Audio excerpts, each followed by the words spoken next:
کھڑے ہو کے پانی پینا گناہ ہے، اگر پانی میں سے 5-6 گھونٹ پیے جائیں تو 3۔ کھڑے ہو کے پانی پینا گناہ نہیں ہے، ٹھیک ہے۔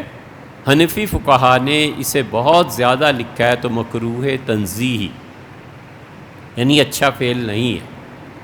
حضرت رسالت پناہ صلی اللہ علیہ وسلم کھڑے ہو کے پانی پیتے تھے، کتنے صحابہ بتائیں؟ 3 تو عباد اللہ ہی اس میں شامل ہیں۔ عبداللہ ابن عمر کہتے ہیں، عبداللہ ابن زبیر کہتے ہیں، عبداللہ ابن مسعود رضی اللہ عنہ کہتے ہیں، سیدنا علی رضی اللہ عنہ کہتے ہیں کہ میں نے حضور صلی اللہ علیہ وسلم کو دونوں طرح دیکھا ہے، کھڑے ہو کے پانی پیتے بھی اور بیٹھ کے پانی پیتے بھی۔ حضرت زین العابدین رحمۃ اللہ علیہ نے نماز پڑھی، وضو کیا ہوا تھا، پھر سنو، سیدنا زین العابدین رحمۃ اللہ علیہ نماز پڑھی، پھر کھڑے ہوئے، پھر پانی منگایا اور پیا کھڑے ہو کے۔ تو کسی نے کہا حضرت یہ کیا ہے؟ تو انہوں نے کہا میرے والد یعنی سیدنا حسین ابن علی، میں اپنے والد سیدنا علی رضی اللہ عنہ سے روایت کرتے تھے کہ حضور صلی اللہ علیہ وسلم کھڑے ہو کے پانی پیتے تھے۔ حنفی فقہا نے اسے مکروہ تنزیہی قرار دیا ہے۔ نبی کریم صلی اللہ علیہ وسلم کھڑے ہو کے بھی پانی پیتے تھے اور بیٹھ کے بھی۔ اصل مسئلہ پتہ ہے کہاں سے نکلا ہے؟ اصل مسئلہ یہاں سے نکلا ہے کہ شعبی کہتے ہیں کہ جاہلیت کے زمانے میں کفار کھڑے ہو کے پانی پینے کو کہتے تھے، کھڑے ہو کے پانی پیو گے تو اس سے تمہیں بیماری ہو جائے گی، ایک، اور دوسری یہ کہ وہ تکیہ لگا کے کھانا کھاتے تھے، بادشاہ جیسے کھاتے ہیں نا، بیٹھ گئے پاؤں پھیلا لیے، اب کھانا کھایا جا رہا ہے۔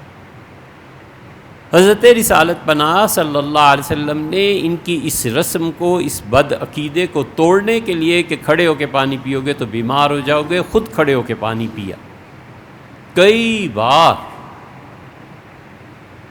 تاکہ ان کے اس نظریے پہ چوٹ پڑے۔ اور رسول اللہ صلی اللہ علیہ وسلم نے بیٹھ کے ٹیک لگا کے کھانا نہیں کھایا، اس لیے کہ ایک تو اس میں کبر ہے، اور شعبی دوسری بات کہتے ہیں، وہ کہتے ہیں کہ ٹیک لگا کے کھانا کھانا یہ عرب کرتے تھے، اس سے پیٹ بڑھ جاتا تھا، اور رسول اللہ صلی اللہ علیہ وسلم کو بڑھے ہوئے پیٹ سے ناگواری ہوتی تھی کسی آدمی کا پیٹ باہر نکل آئے۔ یہ سنانا چاہیے ان سب مذہبی ٹھیکیداروں کو کہ تم کرتے کیا ہو، تمہیں یہ حدیثیں نہیں پہنچی، ہمیں ہی پہنچی ہیں۔ اسی لیے حافظ ابن حجر نے فتح الباری میں لکھا ہے کہ صحابہ کرام رضی اللہ عنہم کسی کا پیٹ بڑا ہوا دیکھتے تھے تو نکیر فرماتے تھے، مطلب منع کرتے تھے کہ گھوڑے پہ کیسے چڑھے گا آدمی، جہاد کیسے کرے گا، متحرک پھرتا ہوا کیسے ہوگا، اور ان کے پیٹ بڑے ہوئے ہوتے تھے کافروں کے۔ تو رسول اللہ صلی اللہ علیہ وسلم اما انا فلا آکل متکئا، اور جہاں تک میرا تعلق ہے میں کبھی بھی ٹیک لگا کے کھانا نہیں کھاتا۔ طحاوی رحمۃ اللہ علیہ نے یہ ساری بحث مشکل الآثار میں کیا ہے۔ طحاوی حنفی فقہا کے امام تھے رحمہ اللہ۔ یہ دو چیزیں تھیں، یہاں تک حدیث میں آیا کہ جبریل امین آئے اور رسول اللہ صلی اللہ علیہ وسلم ٹیک لگا کر کھانا کھا رہے تھے، تو انہوں نے کہا اللہ کی عبادت ہے اور حضرت کا ٹیک لگا کے کھانا یہ نہیں ہونا چاہیے۔ رسول اللہ صلی اللہ علیہ وسلم ٹیک چھوڑ دیں۔ شرعی مسئلہ اب بھی یہی ہے کہ اگر آدمی معذور ہو جائے، کمر میں درد ہو جائے، تھک جائے، ٹیک لگا کے کھائے، کوئی منع نہیں، لیکن بغیر کسی ضرورت کے ٹیک لگا کے کھانا جسے متکبر اور مغرور لوگ کھاتے ہیں، منع۔